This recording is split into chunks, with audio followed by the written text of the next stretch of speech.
はい、今日はジャンカの修復をやっていきます。で、ジャンカっていうのは、コンクリートのこういう空気が入っちゃったところで砂利が露出しちゃっているようなことのことを言います。で、素人 DIY ですので、かなりジャンカが多くできちゃってます。なんでこれを今回は修復をしていきます。DIY と豆柴弦。で、修復の仕方としては、まずこういった道具で不要な部分をはつっていきます。削っていきます。で、削ったら、こういったブラシで磨いていきます。で、ブラシで磨けたら、ブロワーで粉などを吹き飛ばしていって、その上に水をかけて、湿潤を取って、で、その上にですね、接着剤とセメントを混ぜたノロを作って、ノロっていうのは、セメントと水、もしくはセメントとこういった接着剤だけで溶いたもののことを言います。で、ノロを作って、そのノロをこのジャンカに塗っていって、さらにその上にモルタルを上塗りしていきます。はい、これがまだ補修できていないコンクリートのジャンカの表面になります。かなり砂利が露出しています。まずは後でノロが塗りやすいように表面をはつっていき、真鍮のブラシでブラッシングをかけていきます。今からフローイングしてきます。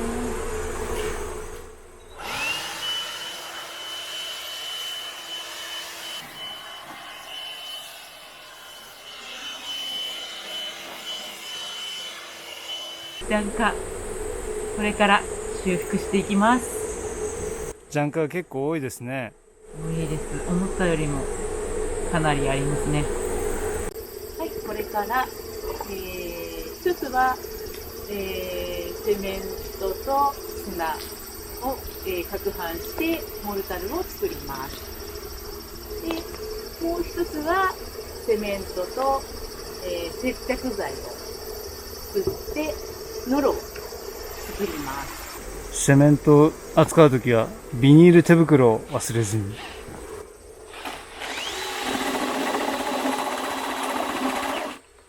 セメント2杯入れてきます。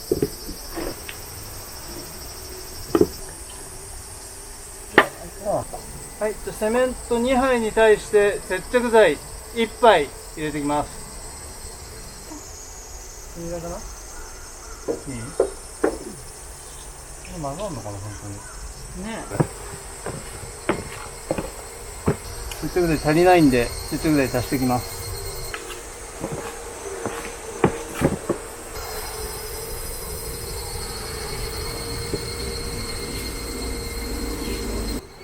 では、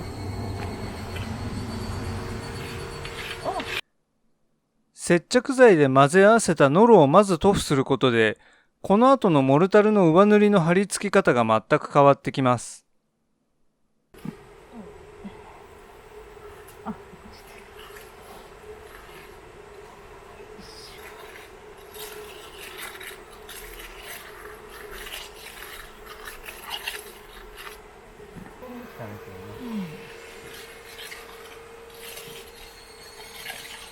はい、これでジャンカの修復すべてできました。基礎の内側なんで、一回家が建っちゃえば目に触れるところでもないので、見た目はそんなに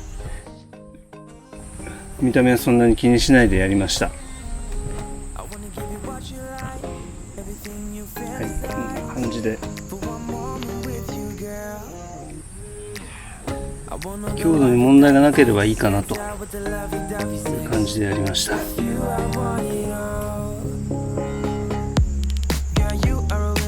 とりあえずもう砂利が露出してないので、一旦これで強度的に補強はできたかなと思います。